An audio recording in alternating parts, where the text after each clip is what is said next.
My name is Vincent Ruffini. I'm a junior here at Hood College and a studio art major with a psychology minor with the hope of doing art therapy in the future.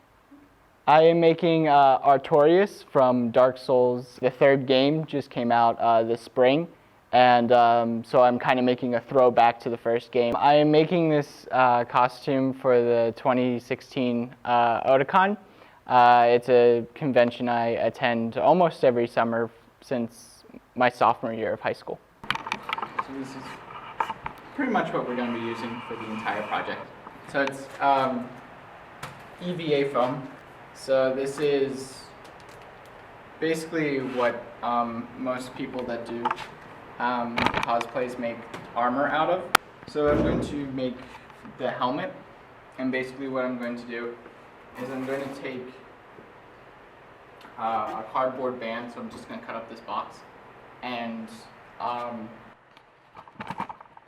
so that way it fits comfortably around my head without it being too tight. And then I'll make a band that goes over the top of my head this way, so that way the foam has something to stick onto. And then I'll make a base layer of foam, kind of like paper macheing it with this stuff. And then I'll take a heat gun, and that'll kind of blend all of the foam together very nicely, so that way it makes a smooth 3D dome for me to put like the detailing on. And then I'll paint that layer black, put the details on, do any etching that needs to be done, and then put the polymer resin on it, and then spray paint it. Mainly what I started was on the helmet and the chainmail. The chainmail is made out of soda tabs. That's the cheapest way to do it. You just cut a little slit and bend it at a 45-degree angle and link it together. Once you get a large enough piece, you can hot glue the slits that you made closed so it stays together. Also, the tabs hold spray paint fairly well, so it's easier to recolor them. I first got into it when I went to my first Otakon. I saw all these fantastic costumes, and I was just walking around in street clothes. I actually kind of felt out of place, so I wanted to be in a costume for next year. I think this will be the most intense project that I've worked on, considering I've only worked with the EVA foam 2 other times, and this is only my second time making a full set of armor.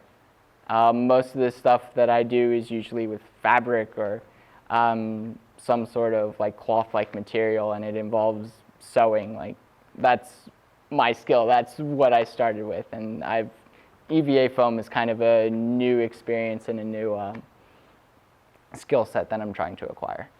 Usually I try to get a vast majority of the planning and the materials over winter break, and then I'll start actually making it and putting things together, hopefully at the start of spring semester and over spring break. But as it gets closer to finals, it gets very hectic and busy, so usually I'll do the detail work over the summer and try to get all the base stuff done during the school year. Oh, I'm nowhere near where I wanted to be. I wanted to have it done. Like, I wanted to have all the detail work and have it painted and have the resin on it. I wanted like a finished helmet to show you, but unfortunately with my schedule and other activities, it just wasn't possible. This kind of thing I do for fun. I mean, I have profited off of it before. But it's mostly just a very expensive and time-consuming hobby.